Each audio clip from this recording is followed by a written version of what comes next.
Hello, everyone. Thank you so much for joining us today. Super excited for Filipino Hustle Fridays by Julia Holly. Hey, Julia, how are you doing? Hey, Chrissy, thank you so much. I'm doing really well.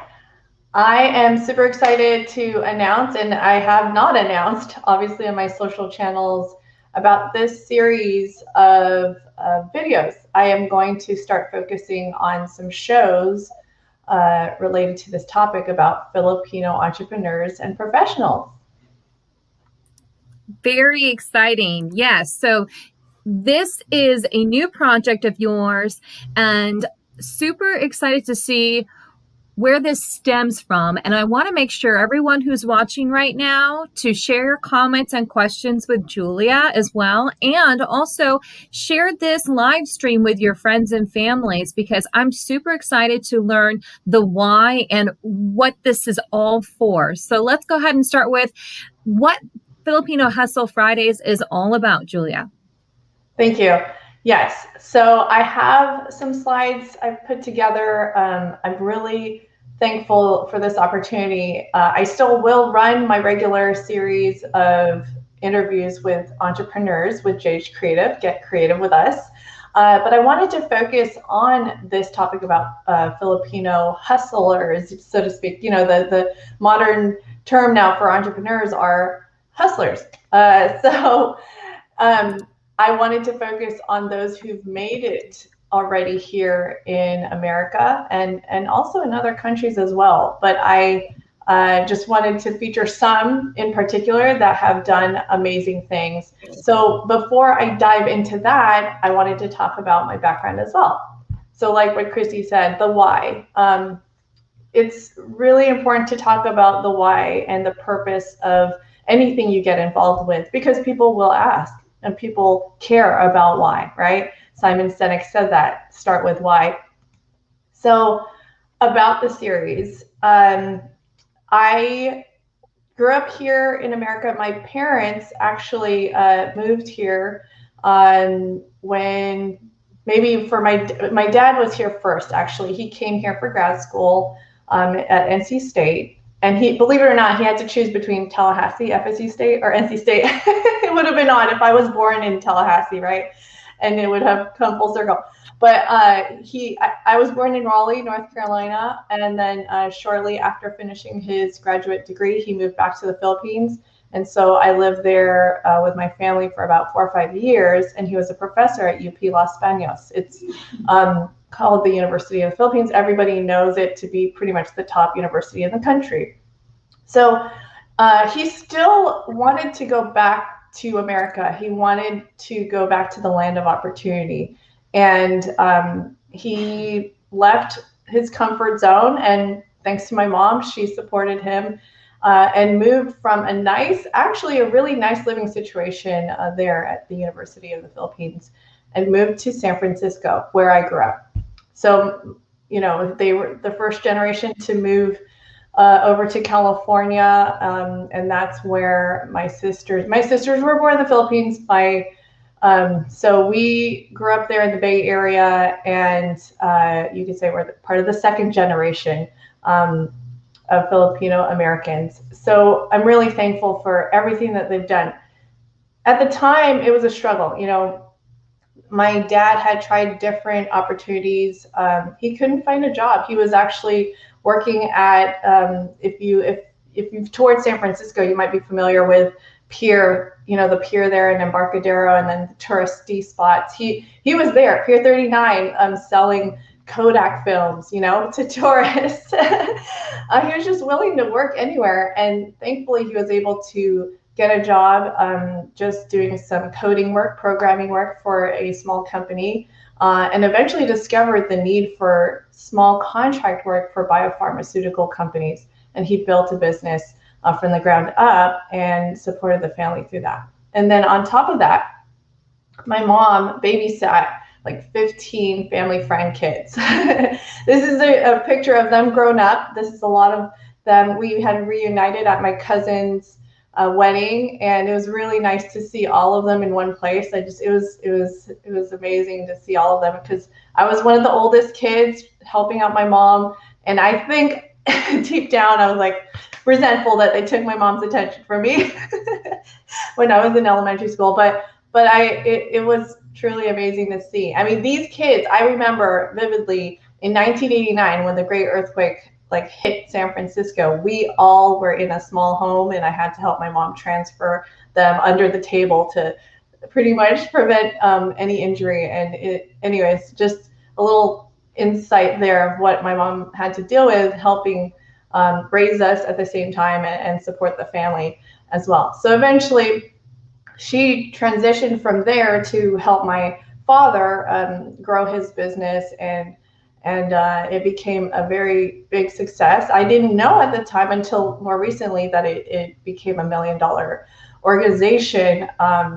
And I'm just truly grateful for the upbringing. And even though it was hard times, and I was one of those, you could say, just those teenage kids that just had no clue what they were going through. And until I became a parent, did everything hit home, you know, and relocating my family here to Tallahassee and things like that. So now it's just like, wow, I'm amazed that my parents went through all that, and living through it myself now, not exactly the same, obviously, but I'm just filled with gratitude for everything that they've done. And to give you a little context too, I have a picture of the Bay Area rapid transit map.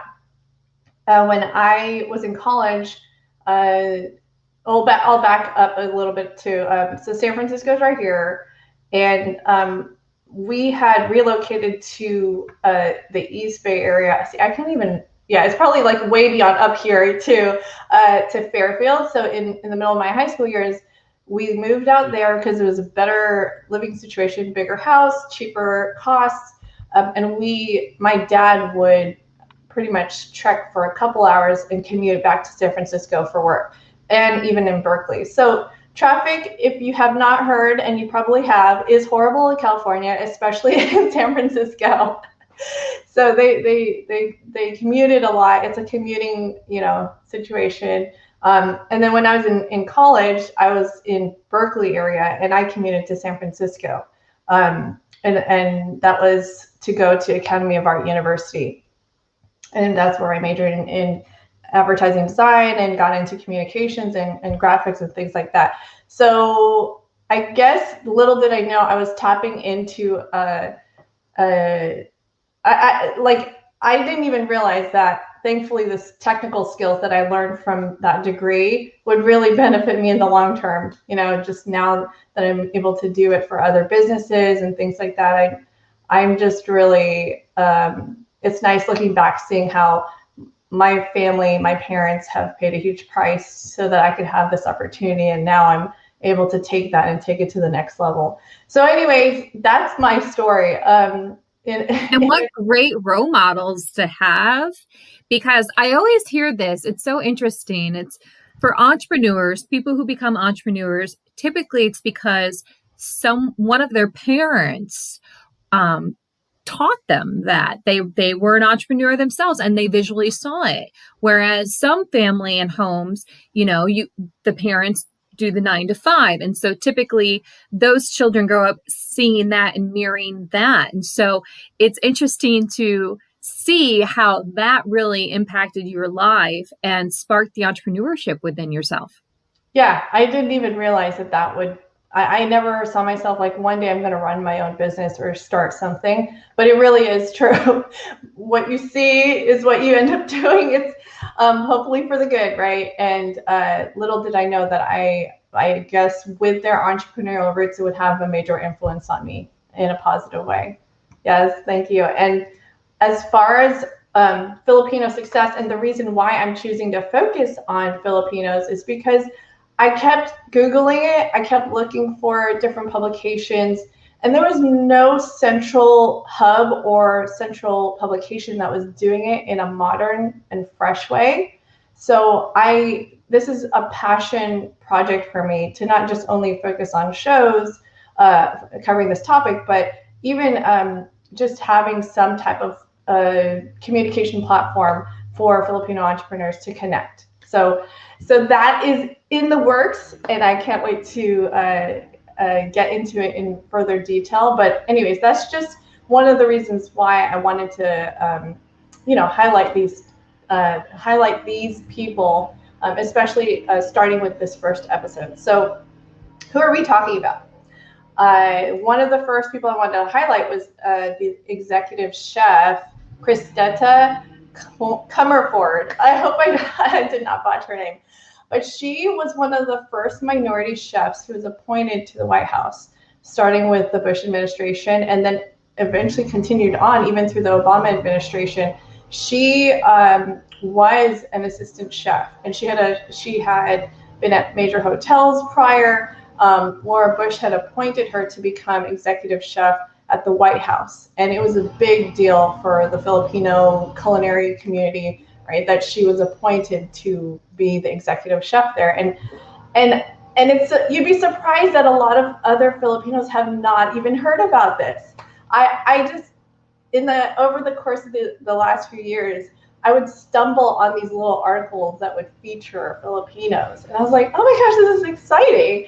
And somehow it was just by accident. It wasn't because I was reading from a Filipino publication, right? So I was like, there has to be a place where it's featuring, Filipinos in general. So I wanted to focus on this. And going on to the next one. Now, there was, like, in talks, you'll hear something like, oh, this person is Filipino. I heard the Snapchat founder was Filipino. I was like, oh, really? Okay.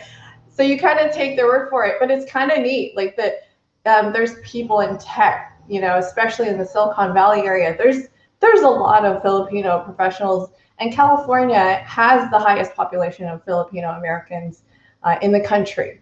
So the Snapchat co-founder, Bobby Murphy, he went to Stanford with his co-founder, and they they created this app called Snapchat. I don't personally use it, but it's big with young kids, with millennials. Like my daughter uses it. She engages with her friends and sends each other messages. And anyways, a lot of the apps that are big now have stolen ideas pretty much from Snapchat. So anyways, I just wanted to highlight that. Like there are Filipino professionals in the tech world making a big difference. And speaking of tech, the next founder I wanted to feature was Melanie Perkins. And she is not Filipino American, but she's Filipino Australian. And when I heard the co-founder of Canva was Filipino, I was like, what? That's amazing. I don't know why. It shouldn't be a surprise, right? It's just exciting. If someone in your culture has made it big, especially in the minority world, like, that it's just really encouraging and empowering, because you would maybe in general, people only put Filipinos in like the nursing world or maybe engineering, but it's more of a hidden thing, right? But it's not necessarily common knowledge, especially like tech or and now even entertainment. So Melanie Perkins, her story is pretty fascinating. She's now one of the youngest billionaires in Australia, and I just appreciate her free spirit. And if you check out some interviews with her, she seems like a very humble, approachable person. Going back to entertainment, just a few more people that I wanted to highlight. Is some of you might have seen his special on Netflix, Jo Koy. He's pretty hilarious. And I've never heard of him. Honestly, I didn't know that he existed until I was like scrolling through Netflix, and then all of a sudden I was like, he looks Filipino, and I think it looks like he's a comedian. I want to check it out. So I pressed play, and I was like, wow, this guy's hilarious. So little that I have never heard of him in the comedy circles either. And sorry, my background noise. Someone is, I guess, mowing the lawn now. But anyways, if you should go check out some of his specials. Check out his social media. He's pretty hilarious. He's starting to grow his social media following all over the place, and he has a special also dedicated on his roots. So, and that's what this one is about. This article is about, is that it's focused on his Filipino roots, and he actually has the show out of the Philippines, and it's pretty hilarious. So last but not least to feature is the JabbAwockeez. They were one of the first ones, besides, okay, Leia Salonga I have not featured, but and she made it in the Broadway world. But JabbAwockeez, they're one of the first, I believe, Filipino dance crew. And I know there's others too, other minorities represented in their dance group, but I know they're primarily Filipinos.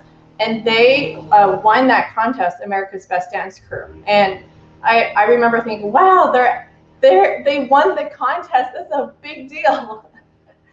But yeah, so Filipinos are really also well known for knowing how to dance and perform and things like that. And one of the fascinating things about this dance crew is their choreography was very unique and their execution was right on point.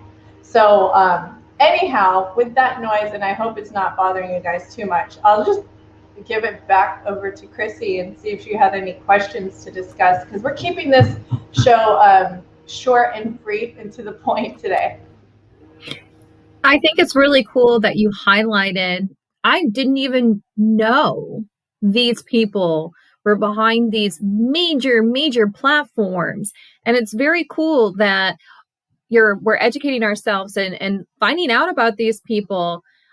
Do you think, and have you investigated, they've had a similar upbringing, similar background as you have, and how you think that that's kind of helped in their success?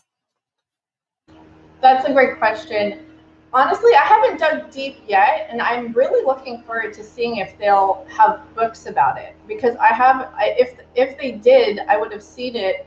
But I would love to investigate further and even maybe just focus on a show with just about their story, because really, sky's the limit, right? And what we can do, and whatever is interesting to our community, I want to push out there. You know, I'm really open to suggestions. I'm open to featuring entrepreneurs that haven't made it super big yet or have not made it on the national level. But okay, that one's a lot of and it's funny because my husband just messaged me, like, by the way, our lawnmower guy is gonna come. That was kind of last minute, but you know, that's Tallahassee for you. I'm just kidding. Hey, that happens to me all the time with our guy too. I'll get a text message, be like, make sure you get the dogs ready because we're gonna have the lawnmower guy over. I'm like, oh, okay, great. We have to go through a whole thing. We have to make sure we pull the curtains down and everything. So, oh my goodness. Okay. Why is it important to highlight the Filipino community? I mean, I guess that goes without saying. Quite honestly, you don't really hear these stories very much. So why is it important to highlight it? Yeah, you answered your question really well. And I think it really has to do with inspiration and empowerment. And sometimes, especially for those who don't believe in themselves, or they're stuck in a rut and they might not see themselves ever accomplishing something, you know, and the whole talk about, especially with last year with inclusivity and things like that, it is really inspirational when you see someone that is very much like you or from your background who made it, like who succeeded or who persisted and didn't give up on their dream or their vision. And if you can put that example in front of many people, especially who might be struggling or think that there's no way that they can make it, I think it brings something of value to people. So I want to do that with my community. I want to hopefully encourage others. And you know what? I actually was encouraged by one of my former team members. She gets excited by this idea. I've always talked to her about it. She's Filipino, and she actually saw my video on my old website, and she's like, I've never seen another Filipino or, you know, a Filipino-owned business before. Like, I never have been exposed to that kind of thing. So she's from, I guess, a city that there's not a whole lot of Filipinos. So when I saw you on your commercial, I was just like, oh, I want to work for her. And I was like, oh, wow, I didn't even realize that would make a difference to somebody. And so And I just thought, and I've also told her about these people that I talked about today, and she was like, I didn't even realize that. I didn't even know. But I'm so glad you brought that up to me. And I'm never, after working with me, she even mentioned, I never realized the idea of entrepreneurship was something that I could apply to myself. So anyways, that's a long answer to your question, but I hope I made it clear. My next question is, I'm sure there is a vibrant community of Filipino people and Filipino community right here in Tallahassee, but I know you're speaking, kind of beyond Tallahassee, not just in the immediate community and how many inspiring people are in the Filipino community, and what are you excited most about sharing their stories? Yes, so I know there are so many out there that have not even gotten any publicity. So there's several that have gotten some publicity at a local level, especially in the Bay Area or California, or maybe in the Midwest. And there's less of us in the Southeast area, but like you said, there is a very nice community here of Filipinos, and there's a festival actually every year. And so we even have a restaurant here. It's pretty awesome. So yes, we're all over the place, right? We are literally all over the place, and especially in the healthcare sector. I mean, I remember there's a Netflix series, and his name escapes me, but he focused one of his shows on the Filipino cuisine. And I was like, wow, because he traveled all over the world. He also, if you might get the name sooner before, but anyways, I believe it's still on there. Unless Netflix took it down, but he covered different countries, and one episode was focused on Filipino cuisine, and so I was like, oh, I know people know the Filipino culture from the food. Like, that's the number one thing people will say. I love lumpia. That's the number one thing people think of. So I want to continue to just, I want to just spread the love and focus more on entrepreneurs and professionals, and not, it goes beyond the food, right? There's people in my friendship community that are making it big right now that I would love to interview. And so there's a bunch of guests getting lined up. My point is, there's some guests that I'm lining up for this show. And if you know somebody who'd be interested in being part of the show, this would be a safe platform for you that we can just focus on your story and your company and your brand. And I'd love to interview you. So please like, share, and subscribe to my channel. Share this show. We're gonna put together a highlight reel of the show, and hopefully people will start contacting us, because we will feature Filipino professionals, entrepreneurs, whatever it comes of interest that will be great for our community. And that's it. I think it's really cool. And also, I'm going to just be quite frank with you. I mean, I don't know much about the Filipino community besides the food, obviously. But I'm sure there's lots of things about the Filipino community and also entrepreneurs that are really inspiring. And so I'm excited to hear some of those stories and meet some of those people as well too. So I think it's really cool that you're filling a need and something that is definitely needed to be pushed in the forefront. So that's really, really cool. Thank you.